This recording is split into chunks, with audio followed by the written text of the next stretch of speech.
அருட்பெருஞ்சோதி அருட்பெருஞ்சோதி தனிப்பெரும் கருணை அருட்பெருஞ்சோதி. எல்லா உயிர்களும் இன்புற்று வாழ்க, வள்ளல் மலரடி வாழ்க வாழ்க, கொல்லா விரதம் குவளை எல்லாம் ஓங்குக, நல்லோர் நினைத்த நலம் பெறுக, நன்றி நினைத்து எல்லோரும் வாழ்க இசைந்து. உலக மக்களே, அறிவார்ந்த அன்பர்களே, ஆண்மநேய ஒருமைப்பாடுடைய அன்பர்களே, அருட்பெருஞ்சோதி ஆண்டவருடைய திருவிளையாடலை பார்த்து கொண்டிருக்கிறோம். அருட்பெருஞ்சோதி ஆண்டவருடைய திருவிளையாடலை நமது பிள்ளை பெருமான் அவர்கள், வல்லப்பெருமான் அவர்கள் அருளிய திருவிற்பாவிலிருந்தே நாம் பார்த்து கொண்டிருக்கிறோம். இந்த பிரபஞ்சம் தோன்றிய காலத்திலிருந்தே அருட்பெருஞ்சோதி ஆண்டவர் எத்தனையோ திருவிளையாடல்கள் செய்திருந்தாலும் கூட கலியுகத்தினுடைய கடைசி திருவிளையாடல், அதாவது கலியுகம் 1900 ஆண்டுகளிலே முடிந்துவிட்டது. 1823 ஆண்டு அருட்பெருஞ்சோதி ஆண்டவர் அவருடைய திருவிளையாடலை தொடங்கி 30/1/1874 இரவு 12 மணி வரையிலும் திருவிளையாடல் செய்து கொண்டிருக்கிறார். அதற்கான காரணம், ஏற்கனவே உருவான 4 யுகங்களிலுமே கிரேதயுகம், திரேதயுகம், துவாரயுகம், கலியுகம், இந்த 4 யுகங்களுக்கும் ஆயுள் காலம் உண்டு. அந்த ஆயுள் காலம் முடிந்தவுடனே யுகங்கள், அந்த 4 யுகங்களும் அழிந்து விட்டது. அந்த 4 யுகங்களிலுமே ஏற்பட்ட உருவாக்கப்பட்ட இந்த சமயங்கள், மதங்கள், மார்க்கங்கள் அவற்றுடைய ஆயுள் காலமும் முடிவடையும் நிலையில் உலக மக்களுக்கென்று ஒரு ஆன்மீக வழி வேண்டும், ஒரு ஆன்மீக மார்க்க வேண்டும் என்பதற்காக அருட்பெருஞ்சோதி ஆண்டவர் சுத்த சன்மார்க்கத்தை நிறுவி அதை தன் மகன் கையில் கொடுத்து ஒப்படைத்து இந்த உலக மக்களை எல்லாம் சுத்த சன்மார்க்கத்தில் இணைத்து உலக மக்கள் எல்லாம் இன்புற வாழ வேண்டும் என்பதற்காகவே தன்னிடம் வளர்ந்த, தன்னால் உருவாக்கப்பட்ட, தன் அருளால் உருவாக்கப்பட்ட தன்னுடைய மகனை, செல்வப்பிள்ளையை ஒரு தாயின் வழியாக இந்த பூலோகத்தை வருவிக்க செய்தார் அருட்பெருஞ்சோதி ஆண்டவர் என்பதை நாம் பார்த்து கொண்டிருக்கிறோம். வல்லப்பெருமானவர்கள் வருவிக்க உற்று 8 ஆண்டுகள் வரையிலும் இறைவனிடமிருந்து எந்த அருளையும் பெற முடியாமல், அப்போ அவருக்கு தெரியாது ஏன் நம்ம பிறந்தோம், ஏன் இதுக்காக நம்ம இந்த நிலையில் இருக்கிறோன்னு சொல்லி அப்போ அவருக்கு தெரியாது. அந்த நிலையில் இருக்கும்போது 1823 ஆண்டு தொடங்கிய திருவிளையாடல் 1874 ஆண்டு வரையிலும் 51 ஆண்டுகள் நடந்து கொண்டிருக்கிறது. இந்த 51 ஆண்டுகளையும் 8 ஆண்டுகளாக பிரித்து தனது மகனுக்கு எப்படியெல்லாம் அருளை கொடுத்தார் என்பதை தான் அருட்பெருஞ்சோதி ஆண்டவருடைய திருவிளையாடல் என்ற பதிவில் இருந்து நாம் பார்த்து கொண்டிருக்கிறோம். வல்லப்பெருமான் அவர்கள் ஒரு தாயின் கருவறையிலே இருந்த திருவிளையாடல்கள் நடந்தது.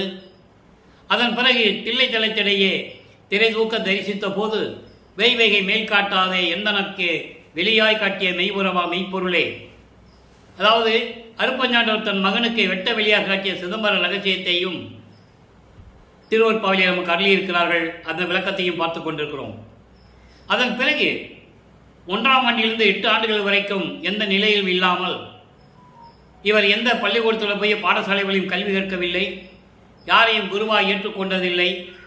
அந்த நிலையில் இருந்து கொண்டிருக்கிறார் நமது பிள்ளை பெருமான் அவர்கள்.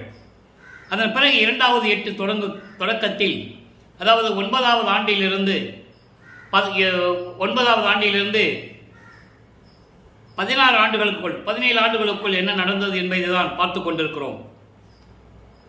9வது தொடக்கத்திலே இறைவன் அவர் முன் தோன்றி, என்னால் வருவிக்க உற்றவன் மகன் நீ, ஞானத்தை கொடுக்கிறோம், பெற்றுக்கொள்வாயாக, மற்ற அருளையெல்லாம் முன்பருவம் பின்பருவம் காட்டி உனக்கு அருள் செய்வேன் என்று சொல்லி மறைந்து விடுகிறார். அப்போ இவருக்கு மறைப்பு நிலை ஏற்படுகிறது. இறைவனால் வருவிக்க உற்றவன் என்ற நிலை மட்டும் நமது பிள்ளை பெருமானவர்களுக்கு தெளிவாக தெரிகிறது. அப்போ இறைவனிடம் எப்படியெல்லாம் முறையீடு செய்கிறார், எப்படி அருளை பெற வேண்டும், எப்படி விண்ணப்பம் செய்கிறார், எப்படி முறையீடு செய்கிறார் என்பதை தான் நாம் ஒவ்வொரு திருமுறையிலிருந்தும் ஒவ்வொரு பதிகத்திலிருந்தும் பார்த்து கொண்டிருக்கிறோம். அப்போ 9வது ஆண்டின் தொடக்கத்திலே இறைவன் ஆட்கொண்டதை வல்லப்பெருமான் கூறுவார். ஆண்டாறு 3 ஆண்டிலே ஆட்கொண்ட அருள்கடலை என்று கூறுவார். ஆரோடு 3வது ஆண்டிலே ஆட்கொண்ட கருணை கடலை என்று கூறுவார். ஆக 9வது ஆண்டில் இறைவன் ஆட்கொண்டது தெளிவாக நமக்கு அருளியிருக்கிறார்கள் வல்லப்பெருமான் அவர்கள். அப்போ திருவருள் முறையீடு உதயமாகிறது. 1ஆம் திருமுறை, அதில் 232 பாடல்கள். இதுவரை 201 பாடல்களை பார்த்திருக்கிறோம். இன்னைக்கு 202வது பாடல். ஒவ்வொரு திருமுறையிலிருந்தும் ஒவ்வொரு 8 ஆண்டுகளிலும் அந்த இடைப்பட்ட காலங்களில் எப்படியெல்லாம் இறைவனுடைய திருவிளையாடல் நடந்தது என்பதை தான் திருவற்பாவிலிருந்தே பார்த்து கொண்டிருக்கிறோம். இந்த பிரபஞ்சம் தோன்றிய காலத்திலிருந்தே மக்களிடம் புராணங்களிலும் காவியங்களிலும் ஏற்பட்ட அத்தனை திருவிளையாடல்களையும் மக்களிடம் கூறினார்கள். திருவற்பாவிலே இருக்கின்ற உண்மைகளை, அருப்பெருஞ்சோதி ஆண்டவருடைய திருவிளையாடல்களை யாரும் இதுவரை கூறியதில்லை. நாம் ஒவ்வொரு பாடலின் மூலமாக பார்த்து கொண்டிருக்கிறோம். இப்போ திருவருள் முறையீடு 202வது பாடலை நல்லா கவனிங்க. பாடல் உங்களுக்கு புரியாவிட்டாலும் கூட இறைவன் கொடுத்த விளக்கம் மிகவும் எளிமையாக இருக்கும். வேதன் என் கேது அற வேண்டும் என்கோ என விண்ணப்பம் செய்யும் பாவன் என்கோ, கடல் பள்ளி கொண்டான் தொழும் பண்பன் என்கோ, நாதன் என்கோ பரநாதன் என்கோ எங்கள் நம்பிக்கை நல் தூதன் என்கோ, அவன் தோழன் என்கோ நினை தூயமணியே. இறைவனை பார்த்து சொல்கிறார். அதாவது வேதன்னா பிரம்மன். பிரம்மன் உன்னிடம் வந்து என்னுடைய துன்பங்களை எல்லாம் நீக்க வேண்டும், என் குற்றங்களை எல்லாம் நீக்க வேண்டும் என்று விண்ணப்பம் செய்கிறான். அப்படிப்பட்ட திருவடியை கொண்ட இறைவன் என்று முன்னே நான் சொல்லுவதா? பார்க்கடலிலே பள்ளி கொண்டிருக்கிறானே திருமால், அவன் உன்னை வணங்கி கொண்டிருக்கிறானே, அப்படிப்பட்ட பண்பாளன் என்று உன்னை நான் சொல்லுவதா? அப்படிப்பட்ட பண்பாளன் என்று உன்னை நான் சொல்லுவதா? நாதன் என்று சொல்லுவதா? பரநாதன் என்று சொல்லுவதா? எங்கள் நம்பியாகிய ஊரனடிகளார். ஊரனடிகளார்னா சுந்தரன், திருவாரூரில் இருந்ததால் அதுக்கு ஊரன் என்று பொருள். அதன் பிறகுதான் சுந்தரன் என்ற பெயர் நிலை பெற்றது. சுந்தரன் என்றால் அழகானவன், அழகு நிறைந்தவன். அப்போ அந்த சுந்தரனுக்கு நல்ல தூதனாக இருந்தாயே அதை சொல்லவா? அவன் தோழனாக இருந்தாயே அதை சொல்லவா? உன்னை நான் எப்படி அழைப்பது? தூய மணியே, இறைவனே, எனக்கு ஏன் அருளை இன்னும் நீ வழங்கவில்லை? விரைவில் வந்து எனக்கு அருள்வாயாக என்று சொல்லி இந்த பாடலிடம் கருளி இருக்கிறார்கள். முறையீடு செய்கிறார், இறைவனிடம் முறையீடு செய்கிறார். ஞானம் கிடைத்து விட்டது. அந்த ஞானத்தின் பலனாக இறைவனிடம் முறையீடு செய்து கொண்டிருக்கிறார். சுந்தரனுக்கு தூது சென்றதை 1ஆம் திருமுறையிலே திருவடி புகழ்ச்சியிலே கூறுவார்.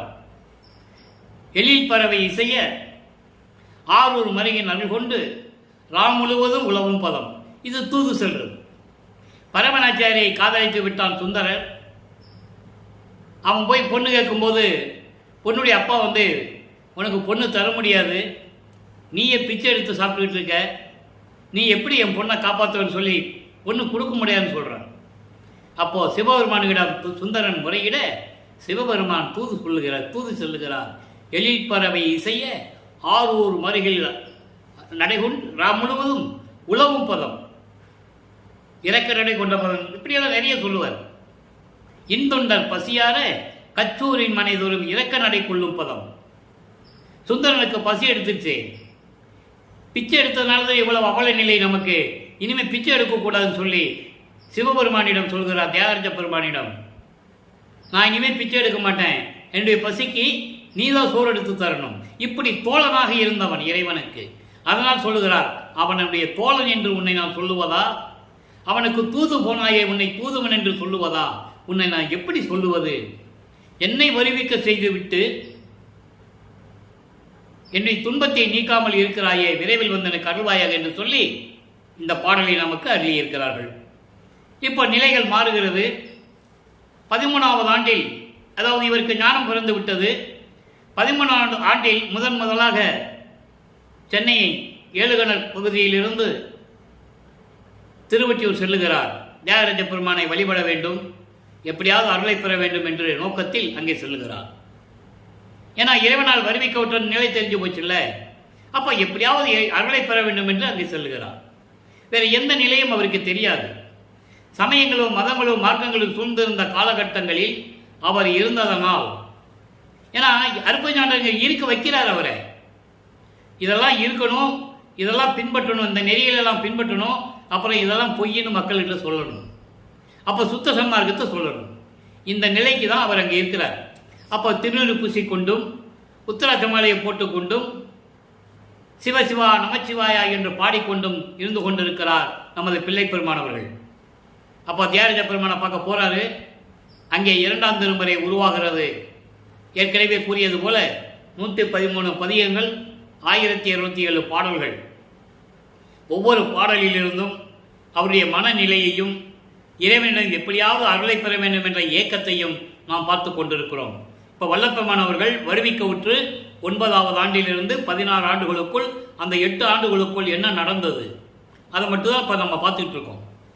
இப்போது இதுவரை 22 பதிகளை பார்த்துருக்கோம். 23வது பதிகம் திரு சாதன தெய்வத்திரம் என்ற பதிகத்தில் இன்னைக்கு 7வது பாடலாக பார்க்க போகிறோம்.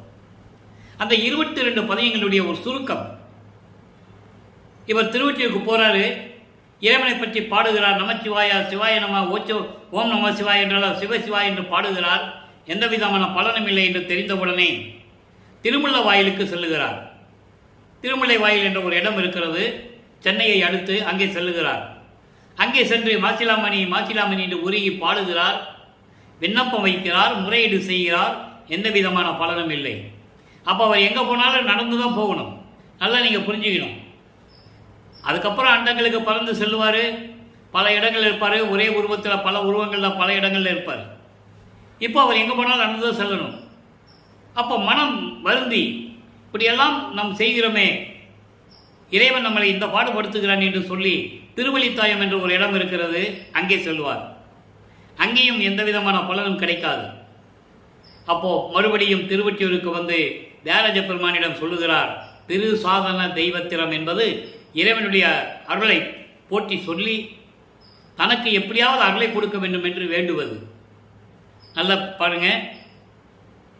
விருப்பாகும் மதிசடையாய் விடையாய் என்று மெய்யன்போடு உன்னை துதியேன், விரைந்து வஞ்ச கருப்பாயும் விலங்கு எனவே வளர்ந்தே நாளை கதிக்கின்றேன், கருணெஞ்ச கல்வனேனை பொறுப்பாய யானையின் கால் இடியும், பொல்லா புழுத்தலையில் சோரி புறம்புலிய நீண்ட இருப்பு ஆணி ஏற்றுகினும் அன்றி இன்னும் என் செய்யினும் போதாதே எந்தாய் எந்தாய்.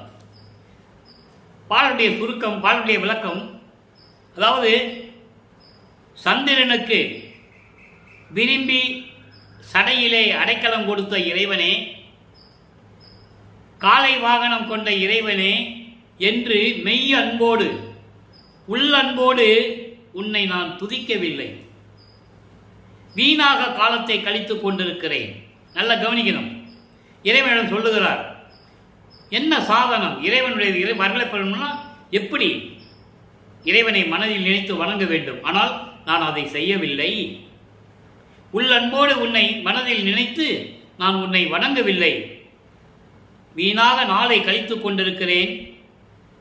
கொடிய மனம் கொண்ட இந்த இழிவானவனை தன்னை தாழ்த்திக் கொள்ளுகிறார். மனம் கொண்டவனை மலை போன்ற யானையின் காலில் வைத்து மிதிக்க செய்தாலும் நான் உன்னை வணங்குவதில்லை, தவறு செய்து கொண்டிருக்கிறேன்.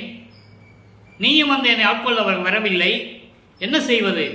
என்னை பெரிய யானையின் காலை வைத்து மிதிக்க செஞ்சாலும் சரி, மிதிக்க செய்தாலும் இந்த புழுத்தலையில், தீய எண்ணங்களை உடைய இந்த தலையில் ரத்தம் வலிய, சோரி புறம் பொழிய, ரத்தம் வலிய ஒரு இரும்பு ஆணியை வச்சு தலையில் அடித்தாலும் சரி, இன்னும் எனக்கு போதாது இறைவா. நாட்கள் கடந்து கொண்டிருக்கிறது, வீணாகி கொண்டிருக்கிறது, எனக்கு அருளை வந்து இன்னும் நீ கொடுக்கவில்லை. இதை விட நீ என்னை யானை காலில் மிதிக்க விட்டாலும் சரி, தலையில இரும்பு ஆணியை வச்சு அடித்து ரத்தம் சொட்ட சொட்ட என்னை துன்புறுத்தினாலும் சரி, இன்னும் போதாத அரசே, விரைவில் வந்து எனக்கு அருள்வாயாக என்று சொல்லி இந்த பதியத்தை நமக்கு அருளியிருக்கிறார்கள். ஆக அவருடைய மனநிலையை, மன குமுறலை, இறைவனால் வருவிக்க ஒற்றுவன் என்ற நிலை இருந்தும் கூட இறைவனுடைய அருளை பெற முடியாமல் ஏளன பேச்சுகளையும் அவமானங்களையும் கிண்டல்களையும் தாங்கிக் கொண்டிருக்கிறார் நமது பிள்ளை பெருமான் அவர்கள் என்பதை நீங்கள் புரிந்து கொள்ள வேண்டும். இந்த நிலைகளெல்லாம் மாறும்போது வல்லப்பெருமான் அவர்கள் 3ஆம் எட்டில் இருந்து கொண்டிருக்கிறார். 3/24 16 ஆண்டுகள் வரைக்கும் எதுவுமே இல்லை. வீட்டுக்கு வந்தால் என்ன பிரச்சனையாகும்?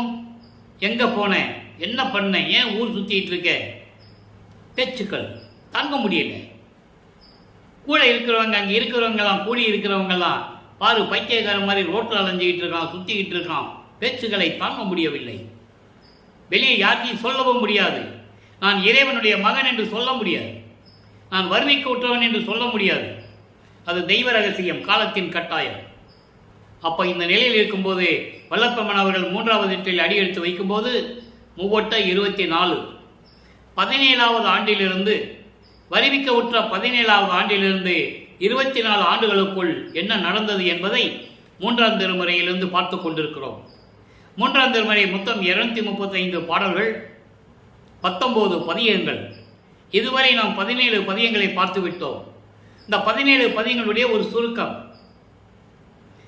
தியாகராஜ பெருமானை வழிபட்டு இறைவனிடம் எந்த அருளை பெற முடியாமல் இருந்த நமது பிள்ளை பெருமான் அவர்கள் தனது மனக்குமுறலை, மனதில் இருக்கின்ற வேதனைகளை ஒரு நாரையிடம் சொல்லி தூது அனுப்புவது போல அந்த பாடலை நமக்கு அருளி இருப்பார்கள். அப்போ நாரையிடமிருந்து பதில் வராது. அதே போல கிளிகளையும் அனுப்புவார். ஒரு நாரை அனுப்பினாலும் பதில் வரல, கிளிகளை ஒரு கூட்டமாக அனுப்புவார். அதுவும் அவங்களை போயும் தியாகராஜ பெருமானிட்டே நீ போய் சொல்லு, மனக்குமுறல், நான் கஷ்டப்பட்டுட்டு இருக்கேன், என்னுடைய உள்ள குமுறலை நீ போய் சொல்லுன்னு சொல்லி அனுப்புவாங்க. ஒரு பிரயோஜனம் இல்லை.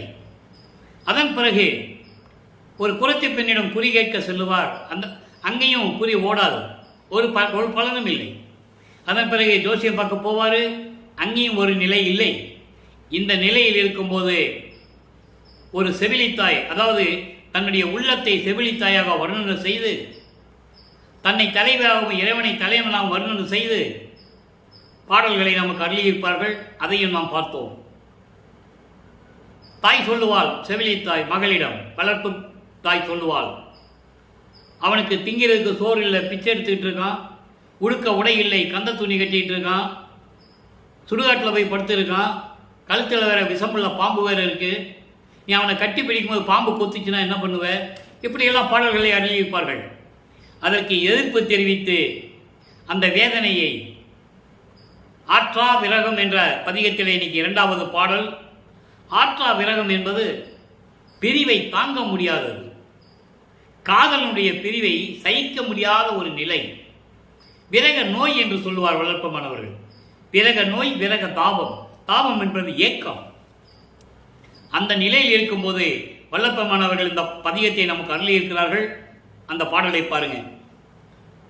காதம் மணக்கும் கடிமலர் பூங்கா வார் ஒற்றி கண் நுதலார் போதம் மணக்கும் புனிதர் அவர் பொன்னம் புயத்தை புனரேனேல் சீதம் மணக்கும் குழலாய் என் சிந்தை மயங்கி தியங்குமடி ஏதம் மணக்கும் என் செய்வேன் என்ன மடவார் இகழாரோ. இது பாடல். என்னை மடவார் இகழாரோ. அதாவது ஏன் இங்கே பெண்கள் என்று சொல்லுகிறார் என்றால், தன்னை தலைவியாகவும் ஒரு பெண்ணாக வர்ணனை செய்து, இறைவனை தலைவனாக வர்ணனை செய்து, அவரை நான் பார்க்க முடியவில்லையே, நான் இப்படியெல்லாம் அலைந்து கொண்டிருக்கிறேனே, அவர் என்னை பார்த்து அணைத்து கொள்ளாவிட்டால், எனக்கு அருளை கொடுக்காவிட்டால் இருக்கின்றவர்களெல்லாம் சிரிப்பார்களே என்ற பொருளில் இந்த பாடலை நமக்கு அருளியிருக்கிறார்கள். விளக்கத்தை பாருங்க. காதம் மணக்கும் கடிமலர் பூங்கா. அதாவது காதம் என்பது 10 மைல் தூரம் என்று சொல்லுவார்கள் அந்த காலத்தில். இப்போதான் கிலோமீட்டர், நமக்கு கிலோமீட்டர் தான் சொல்லுவோம். அந்த காலத்தில் காதம் என்று சொல்லுவார்கள். காதம் என்பது 10 மைல் கல் தூரம்.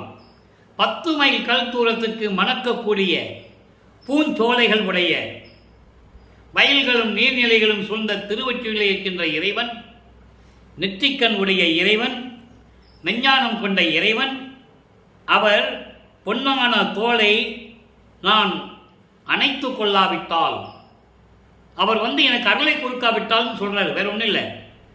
அருளை கொடுக்காவிட்டால் என் சிந்தை மயங்கி தியங்கும்படி, என் உள்ளம் மயங்கி தடுமாறும் தோழியிடம் சொல்லுவது போல தோழியே, ஏதம் மணக்கும். ஏதம் மணக்கும் என்பது துன்பங்கள் வந்து சேருமே, துயரங்கள் வந்து சேருமே, இடர்கள் எல்லாம் வந்து சேருமே, பயம் வந்து சேருமே, எல்லாமே ஒட்டு மொத்தமாக சொல்கிறாரே ஏதம். ஏதம் என்ற வார்த்தைக்கு இவ்வளவு பொருள் உண்டு. துன்பம் வந்து சேருமே, என்னை பார்த்து பெண்கள் எல்லாம் கேலி பண்ண மாட்டார்களா, இகழ மாட்டார்களா என்று சொல்லி தோழியிடம் சொல்லுவது போல இந்த பாடலை நமக்கு அருளியிருக்கிறார்கள். ஆக பாடலுடைய மைய கருத்து, வருவிக்க உற்று 24 ஆண்டுகள் வரையிலும் இறைவனிடம் எந்த அருளையும் பெற முடியாமல் நமது பிள்ளை பெருமானவர்கள் தவித்துக் கொண்டிருந்த காலகட்டத்தில் அவர் இந்த மாதிரி சொல்றார் இறைவனை பார்த்து. எப்படிப்பட்ட இறைவன்? அவர் வந்து எனக்கு அருளை கொடுக்காவிட்டால் இந்த உலகம் என்ன பேசும்? என்னை இகழ்ந்து பேசிக் கொண்டிருக்கிறார்களே, ஏளன பேச்சுகளை எல்லாம் நான் தாங்கிக் கொண்டிருக்கிறேனே என்று சொல்லி, இறைவா விரைவில் வந்து எனக்கு அருள வேண்டும் என்று சொல்லி இந்த பாடலை நமக்கு அருளி இருக்கிறார்கள். இப்போ இந்த நிலை வரைக்கும் அவருக்கு எந்த விதமான அருளையும் அவர் பெற முடியவில்லை. அதன் பிறகு 4ஆம் திருமறை உருவாகிறது. 4ஆம் திருமறையிலே மொத்தம் 238 பாடல்கள், 238 பாடல்கள், 23 பதிகங்கள். இப்போ 23 பதிகங்களில் நம்ம கிட்டத்தட்ட நெருங்கி வந்துட்டோம். 2-3 பதிகங்கள் மட்டும் விடுபட்டு நிற்க வச்சிருக்கோம். பிரசாத மாலை, பத்தி மாலை, அபராத மன்னிப்பு மாலை, இந்த பதிகங்கள் மட்டும் பாக்கி இருக்கு.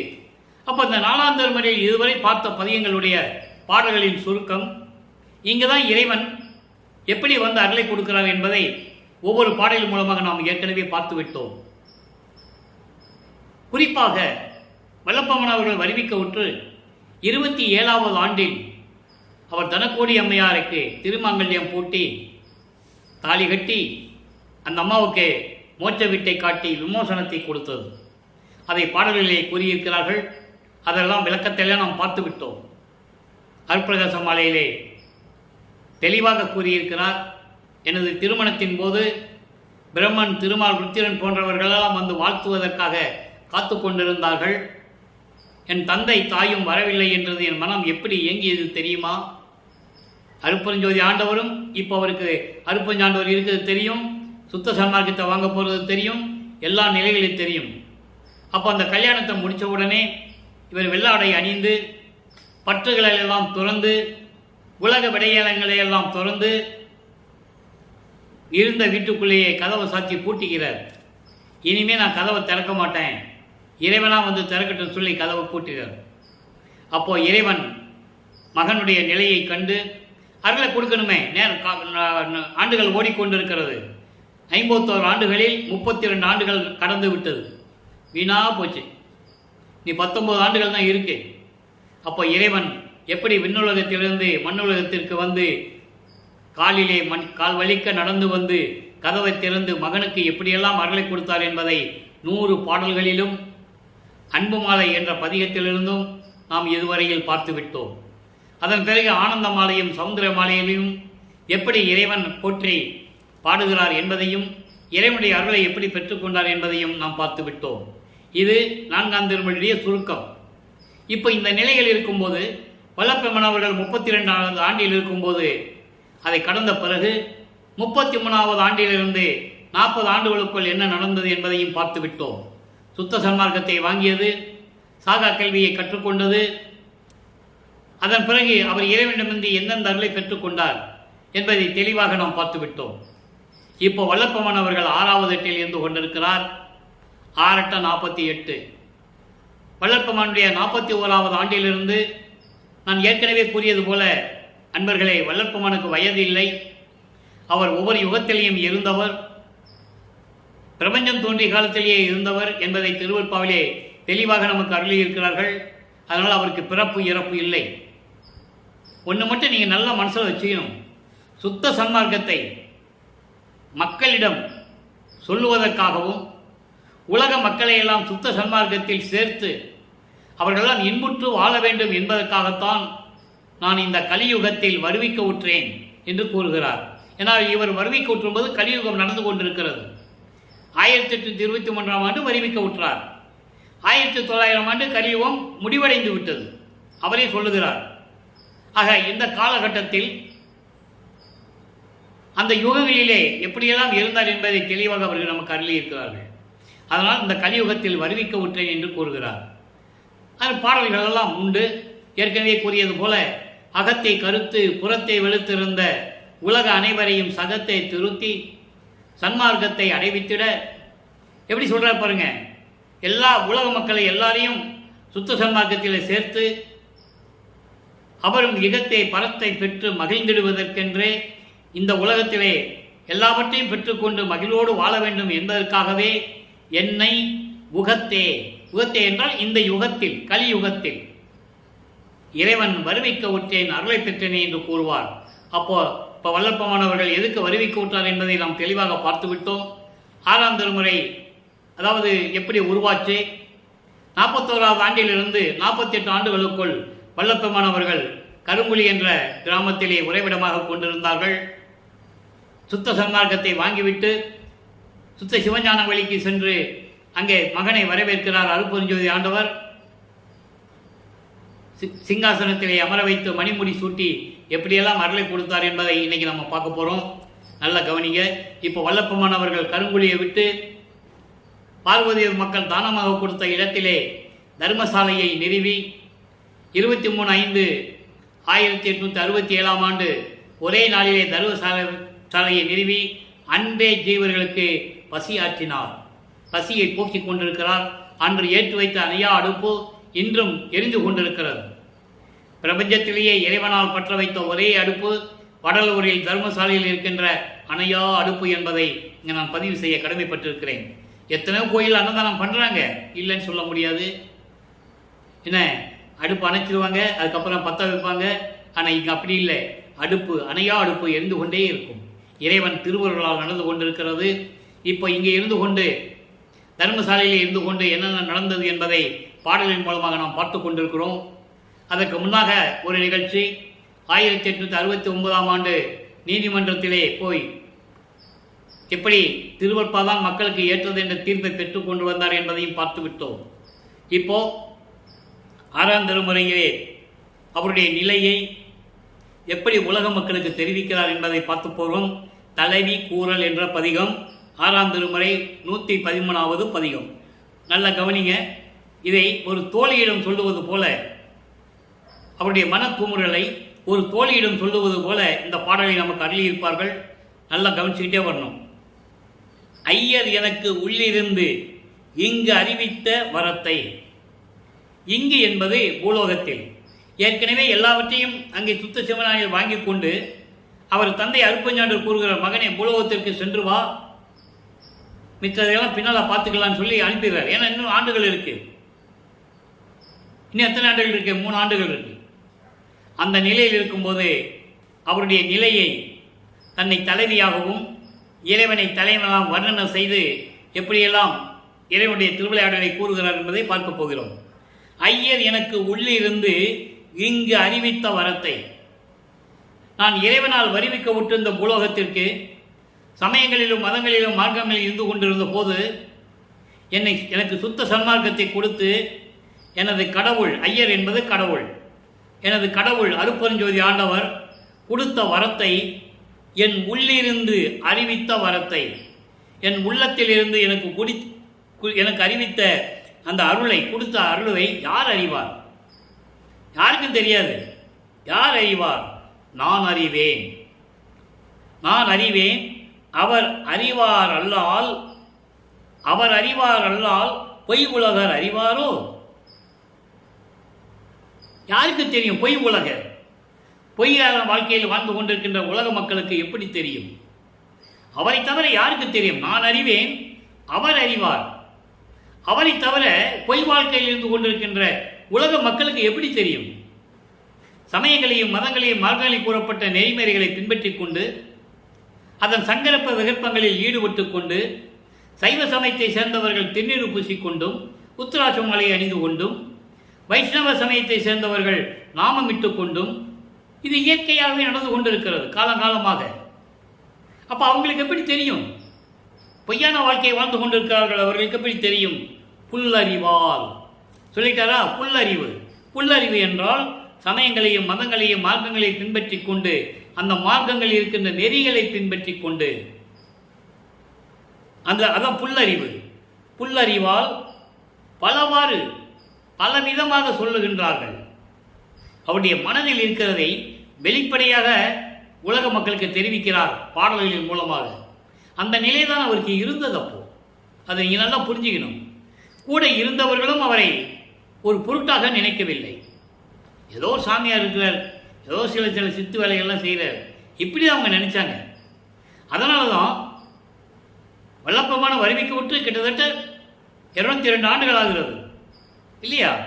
அவரை பற்றி, அவருடைய இறைநிலையை பற்றி யாருமே ஒரு உண்மையான நிலையை உலக மக்களுக்கு தெரிவிக்கலை என்பதுதான் வேதனையான விஷயம்.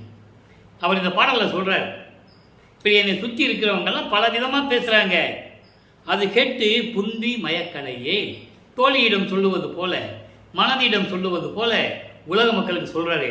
உலக மக்களே, நீங்கள் இதை நினைச்சாலும் நீங்கள் மயக்கம் அடையாதீங்க, சந்தேகப்படாதீங்க.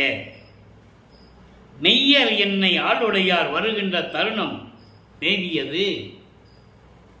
மெய்யர்னா இயற்கை உண்மை விளக்க கடவுள். இயற்கை உண்மை விளக்க கடவுளாகிய அருட்பெருஞ்சோதி ஆண்டவர் என்னை ஆட்கொண்டவர். வருகின்ற நேரம் வந்துவிட்டது, வருகின்ற நேரம் வந்துவிட்டது. மாளிகையை அலங்கரிப்பாய் விரைந்தே. எந்த மாளிகை? உள்ளத்தை சுத்தப்படுத்த வேண்டும். சமயங்களிலும் மதங்களிலும் மார்க்கங்களில் இருந்த கொள்கைகளை எல்லாம் விட்டுவிட்டு சுத்த சன்மார்க்கத்தை ஏற்றுக்கொண்டு மங்களகரமாக இந்த மனசு இருக்கணும்னு சொல்கிறார். இதை ரொம்ப சூட்சமாக சொல்லுவார். அதாவது சுத்த சன்மார்க்கத்தில் இருக்கின்றவர்களுக்கு தான் உயிர் நேயம் இருக்கும், உயிர் இரக்கம் இருக்கும், புலாலை தவிர்க்க முடியும், மாமிசத்தை சாப்பிட மாட்டான், உயிர் இரக்கம் இருக்கும், ஜீவகானிய ஒழுக்கனுடைய நோக்கம் இருக்கும், அன்பு இருக்கும், பாசம் இருக்கும், பணிவு இருக்கும், தயவு இருக்கும். அதாங்க சொல்றாரு, தையல் ஒரு பாலுடைய நடத்து இறைவர் ஆணை. தையல் என்பது ஒரு பெண், ஒரு பெண் என்பது சிவகாமி வள்ளியை, என் அம்மை சிவகாமி வள்ளியை ஒரு பக்கம் வைத்துக்கொண்ட இறைவன். அப்படிப்பட்ட இறைவனுடைய கட்டளை இது, ஆணை. சத்தியம் சத்தியம் மாதே, சத்தியம் சத்தியமே. சத்தியம் என்றார். ஏன்னா நம்பல இல்லை, உலக மக்கள் நம்பல இல்லை, கூட இருந்தவங்க நம்பல. இதை பற்றி வெளியே யாரும் போய் பேசிக்கல, யாரும் போகல. சுத்த சன்மார்க்கத்தை சொல்றதுக்கு மக்கள்கிட்ட யார் போனது? யாரும் போகல. அவர் இறைவனான பிறகு கூட, அருட்பெருஞ்சாண்டவர் இறைவனான பிறகு, வல்லப்பமானவர்கள் அருட்பெருஞ்சோதி ஆண்டவர் ஆன பிறகு அவங்க வேலையை அவங்க பார்க்க போயிட்டாங்க. ஊர் ஊரா போய் சுத்த சன்மார்க்கத்தை சொல்றதுக்கு ஆள் இல்லை, சொல்ல முடியாது உங்களால். காரணம், சமயங்களையும் மதங்களையும் மார்க்கங்களையும் பின்பற்றி கொண்டு ஜாதிகளிலே பற்று கொண்டு இருந்தவர்கள். அதை நம்ம ஏற்கனவே நேற்று பாடலில் விளக்கமாக பார்த்துட்டோம். அப்படிப்பட்ட நிலையில் இருக்கின்ற உலக மக்களே, மனதை சுத்தப்படுத்துங்கள், சுத்த சன்மார்க்கத்து வாருங்கள் என்று அழைக்கிறார். இப்போ 104வது பதியத்திலே உலகிற்கு உய்வகை கூறல். உலக மக்களுக்கு மேம்படைய வேண்டும் என்றால் எப்படி இருக்க வேண்டும் என்று சொல்லுவது. வாழ்க்கையிலே மேன்மையடைய வேண்டும், உலக மக்கள் இன்பமாக வாழ வேண்டும், எப்படி இருந்தால் இன்பமாக வாழலாம் என்று உலக மக்களுக்கு சொல்லுவது. இன்னைக்கு 7வது பாடல் இந்த பதியத்தில், வன் சொல்லின் அல்லது வாய் திறப்பது அறியீர். உலக மக்களே, இதுவரைக்கும் தீய வார்த்தைகளையே பேசிக்கொண்டிருக்கிறீர்கள், அதை தவிர உங்களுக்கு எதுவுமே தெரியல. நல்லா கவனிக்கணும். ஏன்னா சுத்த சன்மார்க்கத்து வந்த பிறகு அப்படி நடக்கிறதுக்கு வாய்ப்பே இல்லை. சுத்த சன்மார்க்கத்து வரும்போது தீய சொற்கள் பேச முடியாது. அதனால சொல்றாரு, வன் சொல்லில் அது வாய் திறப்பது அறியீர். உலக மக்களே, இதுவரைக்கும் நீங்கள் தீய சொல்களையும் வன்மையான கடுமையான சொற்களையும் பயன்படுத்தி பேசிக்கொண்டிருக்கிறீர்கள், அதை தவிர வேறு ஒன்றுமே உங்களுக்கு தெரியவில்லை, தெரிந்து கொள்ளுங்கள். அடுத்து சொல்றாரு, வாய்மையும் தூய்மையும் காய்மையில் வளர்ந்தேன். வாய்மை என்பது சத்தியம், தூய்மை என்பது நேர்மையானது, நீதியானது. நேர்மையையும் நீதியையும் தெரியாமல் வளர்ந்து கொண்டிருக்கிறீர்கள். காய்மையில் என்பது தெரியாமல் வளர்ந்து கொண்டிருக்கிறீர்கள். முன் சொல்லும் 6 ஒன்று பின் சொல்வது ஒன்றாய் மூட்டுகின்றீர் வினை மூட்டையை கட்டி. முன்னுக்கு பின் முரணாக பேசுகிறீர்கள். முதல்ல ஒன்று பேசுறது, பின்னால் ஒன்று பேசுறது. இப்படியெல்லாம் பேசி துன்பங்களை, வினைகளையும் கர்ம வினைகளையும் மூட்டை கட்டி சுமந்து கொண்டிருக்கிறீர்கள். இது தேவையா உலக மக்களே? மண் சொல்லும் மார்க்கத்தை மறந்து, எப்படி சொல்ற பாருங்க, மண் சொல்லும் மார்க்கத்தை மறந்து துன்மார்க்க வழி நடக்கின்றீர் அம்மரண தீர்ப்புக்கே. தெளிவான வார்த்தை, அற்புதமான விளக்கங்கள் இருக்கின்றன. இந்த ஒரு வரிக்கு மட்டும் எத்தனை மாதங்கள் கூட விளக்கம் சொல்லலாம். திருவருட்பாவில் அவ்வளவு விளக்கங்கள் உண்டு. மண் சொல்லும் மார்க்கத்தை மறந்து, அதாவது இறைவனுடைய மார்க்கம், நிலையான மார்க்கம், மரணத்தை தடுக்கக்கூடிய மார்க்கம். அப்படிப்பட்ட மார்க்கத்தை நீங்கள் மறந்துவிட்டு துன்மார்க்க வழி நடக்கின்றீர். சமயங்கள், மதங்கள், மார்க்கங்கள் என்ற நெறிகளிலே பின்பற்றி கொண்டு அதனுடைய சங்கற்ப விகற்பங்களில் ஈடுபட்டு கொண்டு வேற்றுமைகளோடும் முரண்பாடுகளோடும் நீங்கள் வாழ்ந்து கொண்டிருக்கிறீர்கள். அந்த மரணம் வந்துவிட்டால் என்ன செய்வீர்கள்? அந்த மரண தீர்ப்புக்கே. துன்மார்க்கத்தில் இருந்தால் மரணம் வந்து விடுமே, அதுக்கு என்ன சொல்ல போகிறீர்கள், என்ன செய்ய போகிறீர்கள் என்று கூறுவார். அது மட்டுமில்ல, என்ன சொல்ல இருக்கின்றீர், என்ன செய்ய போறீங்க, என்ன சொல்ல போறீங்க, பின் சொல்லுவது அறியீர். எப்படி உங்களால் சொல்ல முடியும்? எதுவுமே தெரியாது உங்களுக்கு. தெரியாத இடத்தில் உங்களுக்கு எப்படி பதில் சொல்ல முடியும்? அதனாலே உலக மக்களை சன்மார்க்கத்துக்கு வாருங்கள். சன்மார்க்க நெறிகளை பின்பற்றி கொண்டு இறைவனை வேண்டி அருளையும் செல்வங்களை எல்லாம் பெற்றுக்கொண்டு மரணத்தை தவித்துக் கொண்டு நீங்கள் மரணமில்லா பெருவாழ்வில் வாழலாம் என்று கூறுவார். ஞானசரியிலே ஏற்கனவே அடிக்கடி அந்த பாடலை சொல்லுவதுண்டு. மரணம் என்று வரும்போதே அந்த பாடலை சொல்லாமல் இருக்க முடியாது. சுத்த சன்மார்க்கத்தில் இருந்து கொண்டு சமயங்களிலும் மதங்களிலும் மார்க்கங்களில் கூறப்பட்ட சங்கற்ப விருப்பங்களை விட்டுவிட்டு அருப்பறிஞ்சுவதை சொல்லும்போது திருநூறு அடையாளம் இருக்கக்கூடாது. தெளிவாக சொல்றார். அதில் எந்த விதமான மாற்று கருத்து கிடையாது. சமயங்களிலும் மதங்களிலும் மார்க்கங்கள் இருந்தால் நீங்கள் உங்களுடைய சுதந்திரம், அது மாற்று கருத்து இல்லை. தெளிவாக சொல்றார். அதை துன்மார்க்கத்தை விட்டு சுத்தல் மார்க்கத்துக்கு வரும்போது அது இருக்கக்கூடாதுன்னு சொல்றார். அந்த குறியீடு இருக்கக்கூடாது. சுத்த மார்க்கத்து, சுத்த சன்மார்க்கத்துக்கு என்று ஒரு தனி முறையீடு இருக்கிறது, தனி வழிமுறை இருக்கிறது, ஒழுக்கம் இருக்கிறது. அதை பின்பற்ற வேண்டும். அப்போ அதெல்லாம் விட்டுட்டு வாங்க, மரணத்தை தவிர்த்திடலாம் என்று சொல்லுகிறார். நினைந்து நினைந்து, உணர்ந்து உணர்ந்து, நெகிழ்ந்து நெகிழ்ந்து, அன்பு நிறைந்து நிறைந்து, ஊற்றலும் கண்ணீர் அதனால் உடம்பு நனைந்து நனைந்து. இறைவனை நினைச்சா எப்படி வரும்? கண்ணீர் வந்து உடம்பெல்லாம் நனைஞ்சிருமா? இறைவனை எப்படி கூட சொல்றாரு? நமச்சிவாயன் சொன்னாரா? சிவாய நமன் சொன்னாரா? ஓம் சிவான் சொன்னாரா? சிவா சிவான் சொன்னாரா? கிடையாது. அது சமயங்களை சார்ந்த தலைவனுடைய பெயர்கள். அவனுக்கும் சுத்தமானது சம்பந்தமே கிடையாது. அருப்பெருஞ்சோதி அருப்பெருஞ்சோதி தனிப்பெருங்கருணை அருப்பெருஞ்சோதி தான் மகாமந்திரம். அப்போ உடம்பு நனைஞ்சிடும். கூற்றலும் கண்ணீர் அதனால் உடம்பு நனைந்து நனைந்து, அருள் அமுதே நன்னிதியே ஞான நடத்தரசே. இறைவனை எப்படி கூப்பிட சொல்றார் பாருங்க. அருள் அமுதே நன்னிதியே ஞான நடத்தரசே, என் உரிமை நாயகனே, என்னை படைத்தவன் நீதானே. உரிமையை கேட்க சொல்றார். என்று வணைந்து வணைந்து ஏத்துதலாம் மம்பின். வணைந்து வணைந்து என்ன? போற்றி போற்றி புகழ்ந்து புகழ்ந்து பாடி நாம் மகிழலாம் வாருங்கள். உலகில் மரணமில்லா பெருவாழ்வில் வாழ்ந்திடலாம் கண்டீர். அதை தான் இங்கே சொல்றாரு. அதை தான் இங்கே சொல்றாரு. மண் சொல்லும் மார்க்கத்தை மறந்து துன்மார்க்க வழி நடக்கின்றீர் அந்த மரண தீர்ப்புக்கு. புனைந்துரையேன் பொய்ப்புகளேன் சத்தியமே சொல்லுகின்றேன், பொற்றவையில் சிற்றவையில் புகுந்தருணம் இதுவே. உலக மக்களே, இப்படியெல்லாம் நீங்கள் இருந்து கொண்டிருக்கிறீர்கள். பின் எதுதான் உங்களுக்கு துணை என்று நீங்கள் நினைத்துக் கொண்டிருக்கிறீர்கள்?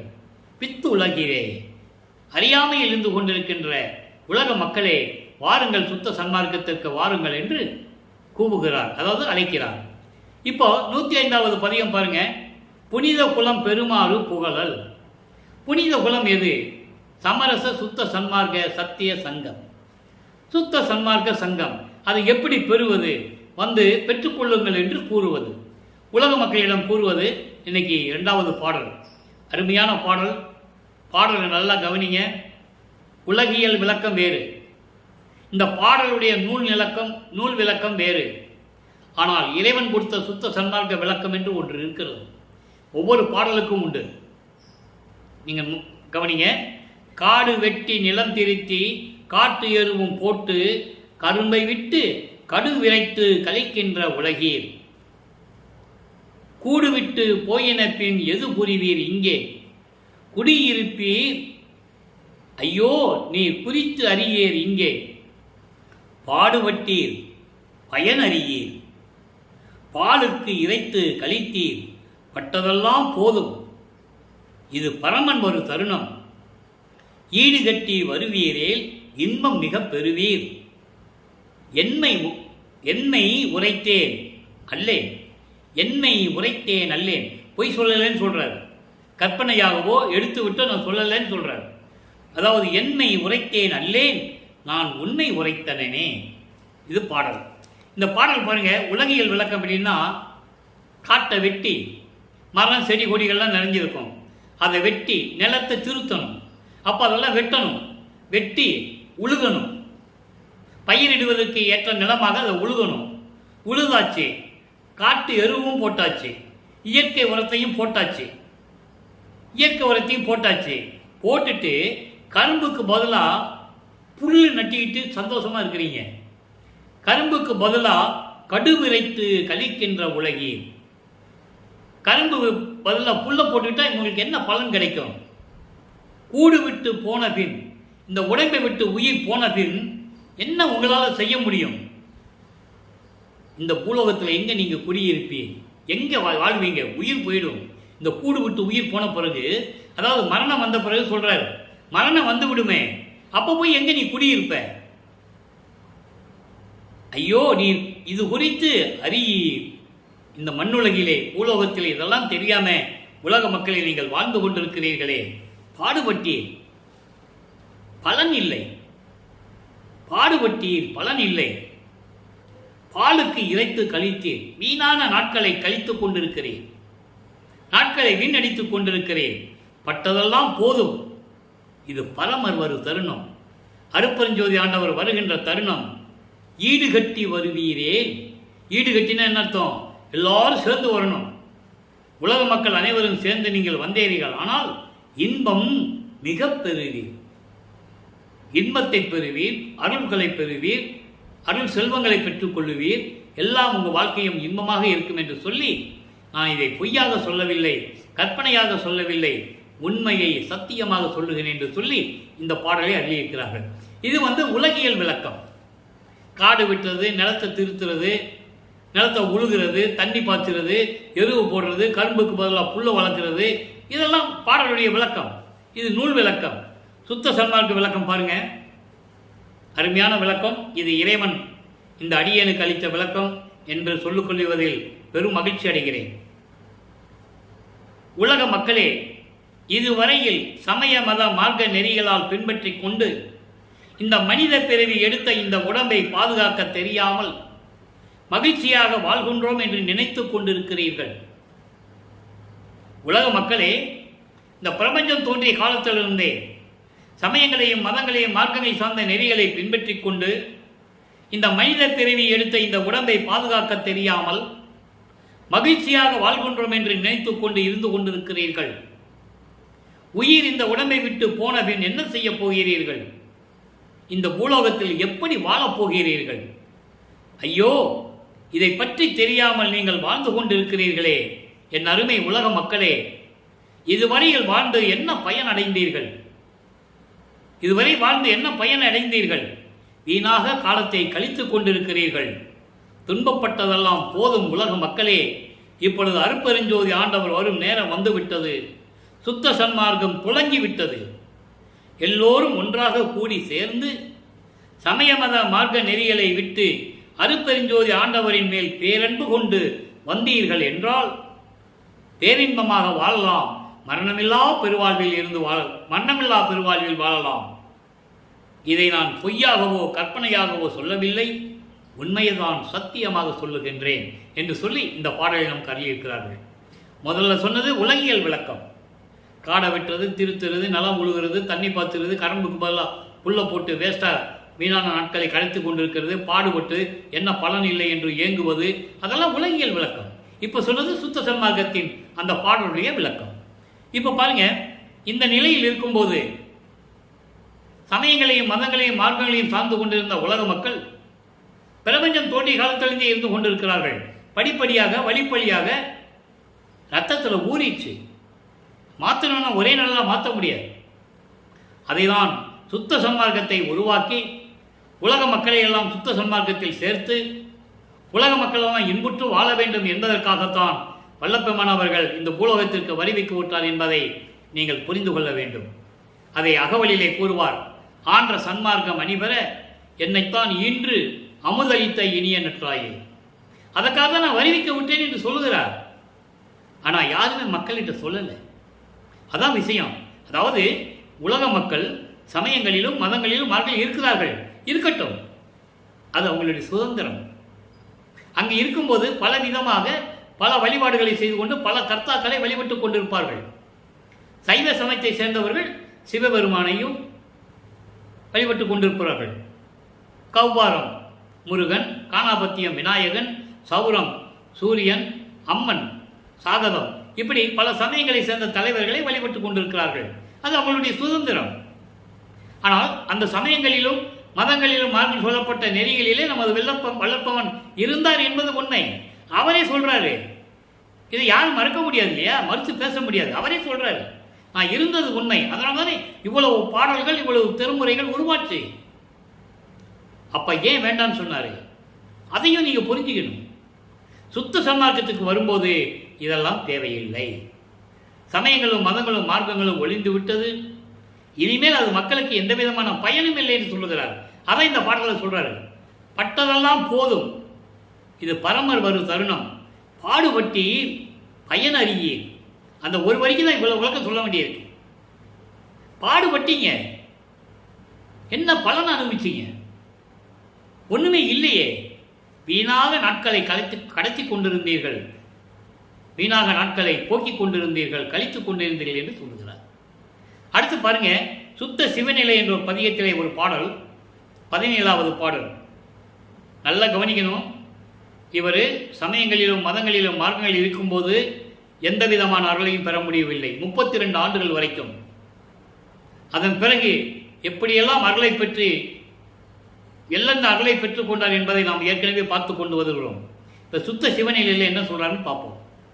சுத்த வடிவும் சுக வடிவும் ஓங்கார நித்த வடிவும் நிறைந்து ஓங்கும் சித்து என்னும் ஓர் ஞான வடிவும் இங்கே நான் பெற்றேன்.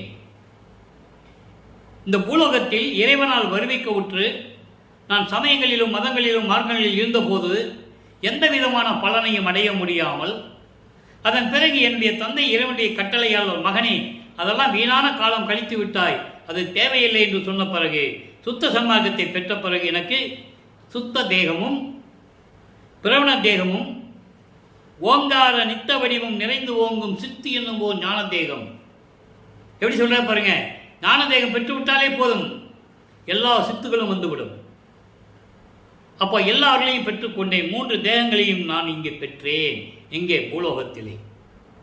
ஏற்கனவே அவர் இறைவனுடைய அருளை பெற்றவர். ஒரு தாயின் வழியாக உலகியலிலே வருவிக்க உற்றதனால் இதை சொல்றாரு. உலக மக்களுக்கு தெரியப்படுத்தணும்ல. ஆனால் இதுவரையிலும் அவரை ஒரு சாதாரண மனிதனாகவே சித்தரித்து, துறவியாக சித்தரித்து, பாடலாசிரியாக சித்தரித்து தான் பேசிக் கொண்டிருக்கிறார்களே தவிர, முத்தேகம் பெற்ற இறைவன் அருளை பெற்றவர், ஞான தேகமுடையவர், இந்த பிரபஞ்சத்தை இயக்கிக் கொண்டிருக்கிறவன் என்று யாரும் சொல்லவில்லை. அவர் சொல்றாரு, 3 தேகத்தையும் பெற்றேன், எங்கெங்கும் தான விளையாட்டு இயற்றத்தான். அண்டர்லைன் அந்த வரி. எங்கெங்கும் தான விளையாட்டு இயற்றத்தான். பிரபஞ்சத்தை இயக்குவதற்காக. இந்த பிரபஞ்ச மூல முடுக்கு எங்க இருந்தால் சரி, என்னுடைய கட்டுப்பாட்டில் இருந்து கொண்டிருக்கிறது என்று கூறுகிறார். எங்கெங்கும் தான விளையாட்டு இயற்றத்தான். பிரபஞ்சம் முழுவதும் திருவிளையாடல் செய்து கொண்டு நான் இந்த பிரபஞ்சத்தை இயக்கிக் கொண்டிருக்கிறேன் என்று கூறுகிறார். ஆக அன்பர்களே, வல்லப்பெருமானுடைய அருள் நிலையையும் அருட்பெருஞ்சோதி ஆண்டவர் எப்படியெல்லாம் திருவிளையாடல் செய்தார் என்பதையும் நாம் தெளிவாக பார்த்து கொண்டிருக்கிறோம். அதை நீங்கள் புரிஞ்சுக்கணும். ஜீவகாருண்ய ஒழுக்கம் எப்படி நிறைந்ததுன்னா இங்கே தர்மசாலையிலிருந்து தான் உருவாச்சு. அதை நம்ம பின்னால் பார்க்க போகிறோம். இன்னும் நாட்கள் இருக்கு. மரணமில்லா பெருவாழ்வுன்னா என்ன, இங்கே தான் உருவாச்சு தர்மசாலையிலே. அதை நம்ம பார்க்க போகிறோம். சுத்த சன்மார்க்கத்துடைய நெறிகள் என்ன, அதுக்கெல்லாம் தனித்தனியாக பதிவுகள் போடணும். சுருக்கமாக சொல்லலாம், சுத்த சன்மார்க்கத்தின் நெறிகள் என்ன. சுத்த சன்மார்க்கம் என்பது சமயங்களையும் மதங்களையும் மார்க்கங்களையும் சாராதது. அதில் சொல்லப்பட்ட நெறிமுறைகள் இல்லாதது. கொலையும் புலையும் தவிர்க்க வேண்டும். சுத்த சன்மார்க்கத்தில் உயிர் நேயம் இருக்க வேண்டும், உயிர் இறக்கம் வேண்டும், ஜீவகாருண்ய ஒழுக்கம் இருக்க வேண்டும், மாமிசத்தை தவிர்க்க வேண்டும், ஆன்மநேய ஒருமைப்பாடோடு இருக்க வேண்டும், உருவ வழிபாடு இருக்கக்கூடாது, ஜோதி வழிபாடு இருக்கணும். இதான் சுத்த சன்மார்க்கத்துடைய முக்கியமான விதிமுறைகள். மீதியெல்லாம் சம்சாரிகள்லாம் சில விதிமுறைகளை பின்பற்றலாம், சில விதிகளை தளர்வு கொடுக்கலாம், அது வேற விஷயம். ஆனால் சைவமாக இருக்க வேண்டும். அதான் ரொம்ப முக்கியம். சுத்த சன்மார்க்கத்தில் சம்சாரிகள் இருக்காங்க, இல்லறத்தில் இருக்காங்க, குடும்ப வாழ்க்கையில் இருக்கிறாங்க. அவங்க வந்து சைவமாக இருப்பாங்க, வேற விஷயம். ஆனால் இந்த உருவ வழிபாடு இல்லாமல் இருப்பதுதான் மிகவும் கஷ்டம். இருக்கணும். இருந்தால் அதனுடைய பலனை இறைவன் கண்டிப்பாக கொடுப்பார் என்பதை தெளிவாக கூறியிருக்கிறார். அதை இங்கே சொல்கிறார். இப்போ தனித்திரளங்கள் ஒரு பதியத்தில் 34வது பாடலை நல்லா கவனிங்க. சிரிப்பிலே பொழுது கழிக்கும் இவ்வாழ்க்கை சிறியவர் சிந்தை மாத்திரமோ. உலகியல்ல இருக்கின்றவங்க சம்சாரிங்க, குடும்பத்தோடு இருக்கிறவங்க, பெண் பிள்ளைகளோட மனைவியோடையும் பிள்ளைகளோடையும் இருக்கிறவங்க, அவங்க மட்டுமல்ல. அதான் சிறியவர் என்று சொல்லுகிறார். சிறியவர் என்றால் உலக வாழ்க்கையில் இருக்கின்றவர்கள், சமயங்களையும் மதங்களையும் மார்க்கங்களையும் பற்றி கொண்டு இருக்கின்றவர்கள். அதான் சிறியவர் என்று சொல்லுகிறார். உலக வாழ்க்கையிலே சம்சாரிகளாக இருக்கின்றவர்கள். அவர்கள் மனம் மட்டுமல்ல, சிரிப்பிலே பொழுதுபோக்கிக் கொண்டிருக்கிறார்கள். அப்படின்னு என்ன அர்த்தம்னா, வீணாக காலத்தை வீணாக்கி கொண்டிருக்கிறார்கள், வீணாக பொழுதை கழித்துக் கொண்டிருக்கிறார்கள். எப்படி? அவங்க மாத்திரம் மட்டுமல்ல, பொறுப்பிலே தவம் செய்யும் பெரியவர் தம்மோடும் புளிப்பிலே துவர்ப்பிலே உவர்ப்பிலே கரிப்பிலே கொடிய கயப்பிலே கடிய கார்ப்பிலே கார்ப்போடு கூடிய எரிப்பிலே புகுவதன்றி எல்லளவும் இனிப்பிலே புகுகின்றது இல்லையே. இது பாடல். உலகியல் விளக்கம் வேறு, நான் ஏற்கனவே சுத்த சன்மார்க்க விளக்கம் வேறு. இந்த நூல் விளக்கம், இந்த உலகியல் விளக்கம் இந்த பாடலுக்கு என்னவென்றால், வீணாக ஆண்டுகளை கழித்துக் கொண்டு சமயங்களிலும் மதங்களிலும் மார்க்கங்களில் இருந்து கொண்டு இருக்கின்ற மக்கள் மனம் மட்டுமல்ல, மலையிலே குகையிலே போய் தவம் இருக்கிறான் பாருங்க, அவங்க கூட அறுசுவை உணவுகளை விடுவதில்லை. அதான் சொல்றாரு, புளிப்பு துவர்ப்பு உவர்ப்பு கரிப்பு கசப்பு காரம் எரிப்பு இனிப்புக்கு கூட அவங்க உள்ளம் வந்து விரும்புவதில்லை. இனிப்பு அவர்கள் உள்ளம் விரும்புவதில்லை. இது இந்த பாட்டுடைய விளக்கம். ஆனால் விளக்கம், உண்மையான சுத்த சன்மார்க்க விளக்கம் அதுவல்ல. அறுசுவை உணவோடுதான் அவர்கள் மனம் விளங்கிக் கொண்டிருக்கிறதே தவிர அதை விட்டு வெளியே வர வேண்டும் என்ற நிலை அவங்களுக்கு இல்லை என்பதை இந்த பாடலிலே கூறுகிறார். சுத்த சன்மார்க்க விளக்கம் பாருங்க. வீணாக நாட்களை கழித்து கொண்டு சமயங்களிலும் மதங்களிலும் மார்க்கங்களில் பற்று கொண்டு துன்பப்படும் மக்களுடைய மனம் மட்டும் அல்லாமல், இது மனிதர்களை விட்டுருங்கன்னு சொல்றேன். இவங்க மட்டுமல்ல, மலையிலே தவம் இருக்கும் முனிவர்கள் பெரியவர்கள் மனமும் கூட இந்த சமயமும் மதமும் மார்க்கங்களின் பற்றுகளை நெருங்கி வைத்துக் கொண்டிருக்கிறார்கள். அதோடு மட்டுமல்ல, இதுக்கு அறுசுவைன்னு சொல்லுவாரு. அங்கே 6 பிண்ட துரிசுகளை சொல்லுவார். காமம், குரோதம், லோபம், மோகம், மதம், மாச்சரியம். இந்த 6 பிண்ட துரிசுகளை விட்டு அவங்க வெளியே வருவதில்லை. சுத்த சன்மார்க்கத்தை பெற்றுக்கொள்ளவில்லை. இனிப்பிலே புகுகின்றது இல்லையே. இனிப்பிலே என்னென்ன பேரின்பம். சுத்த சன்மார்க்கத்தை பெற்றுக்கொண்டு பேரின்பமாக இருக்க வேண்டும் என்று அவர் சிறிதளவு கூட எண்ணுவதில்லை. காரணம், சுத்த சன்மார்க்கத்துக்கு வந்துவிட்டால் கட்டுப்பாடுகள் இருக்கிறது. இப்படிதான் வாழ வேண்டும் என்ற ஒரு நிலை இருக்கிறது. உயிர் இறக்க வேண்டும், முதல்ல மாமிசத்தை விடணும். அவங்களால விட முடியாது. தவம் இருக்கிறவன் அங்கே காசியில் போய் பணத்தை எரிக்கிற பணத்தை கூட மாமிசத்தை சாப்பிடுவான். நீங்கள் பார்த்துருப்பீங்க, டிவியில் கூட பார்த்துருப்பீங்க. அவங்கள சமயத்தை சேர்ந்தவர்கள், அகோரிகள் என்று சொல்லுவார்கள்.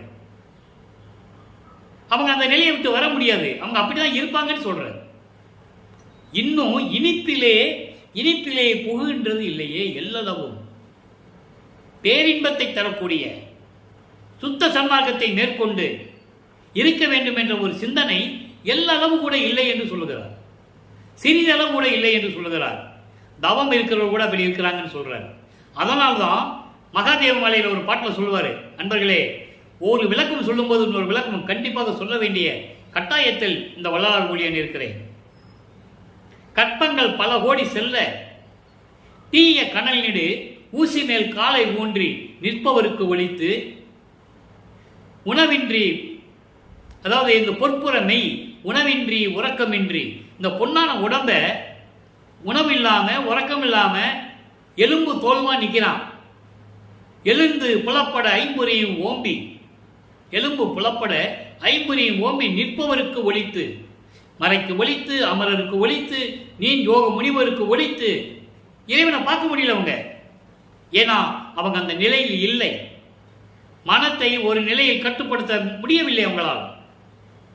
அறுசுவை உணவுகளை மட்டுமல்ல, 6 பிண்ட துரிசைகளையும் அவங்களால் விட முடியவில்லை. காமத்தில் இருந்திருக்கிறார்கள்.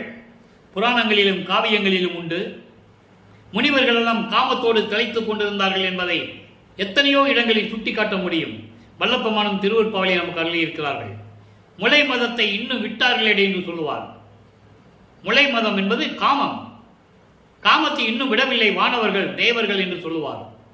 போருக்கு உரியார் மாலையன் புங்கவனாதியோர் அழகா சொல்லுவார். இந்திரன் முதல் பிரம்மன் திருமால் முதல் இன்னும் போர்க்குணத்தை விடவில்லை என்று சொல்லுவார். அதை தான் இங்க சொல்லிட்டு இருக்கார் இந்த பாடல்ல.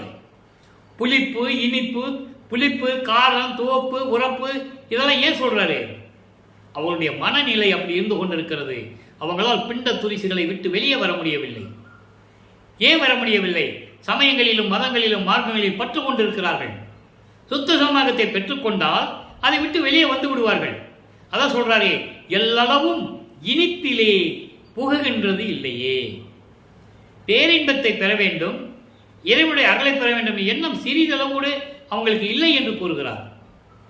அதான் சொல்லுவாருங்க, நோவாத நோன்பு என்னை போல் நோற்றவரும், எஞ்ஞான்றும் சாகாவரம் என்னை போல் சார்ந்தவரும், தேவா என்னை போல் நின் அருளை பேரருளை பெற்றவரும் இவ்வுலகில் யார் உளர் சற்றே அறை என்று கூறுவார். அறை என்றால் சொல்லுவது. இங்கே ஏன் குறிப்பிடுகிறார்?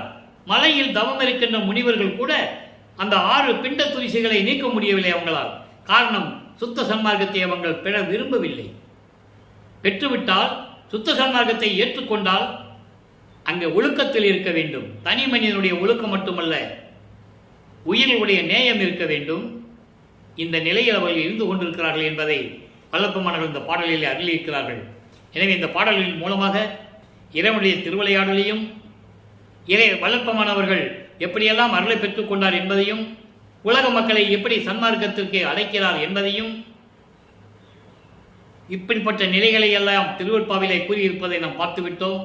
எனவே அன்பர்களே, நீங்களும் அருட்பெருஞ்சோதி ஆண்டவரை வணங்கி கொலையும் புலையும் தவிர்த்து அருட்பெருஞ்சோதி அருட்பெருஞ்சோதி தனிப்பெருங்கனை அருட்பெருஞ்சோதி என்ற மகாமந்திரத்தை உச்சரித்து இறைவனுடைய அருளையும் செல்வங்களை எல்லாம் பெற்று நீங்கள் நோயற்ற வாழ்வில் இந்த பூலோகத்திலே வாழ வேண்டும் என்று இறைவனுடைய தயவோடையும் கருணையோடையும் வாழ்த்து விடைபெறுகிறேன்.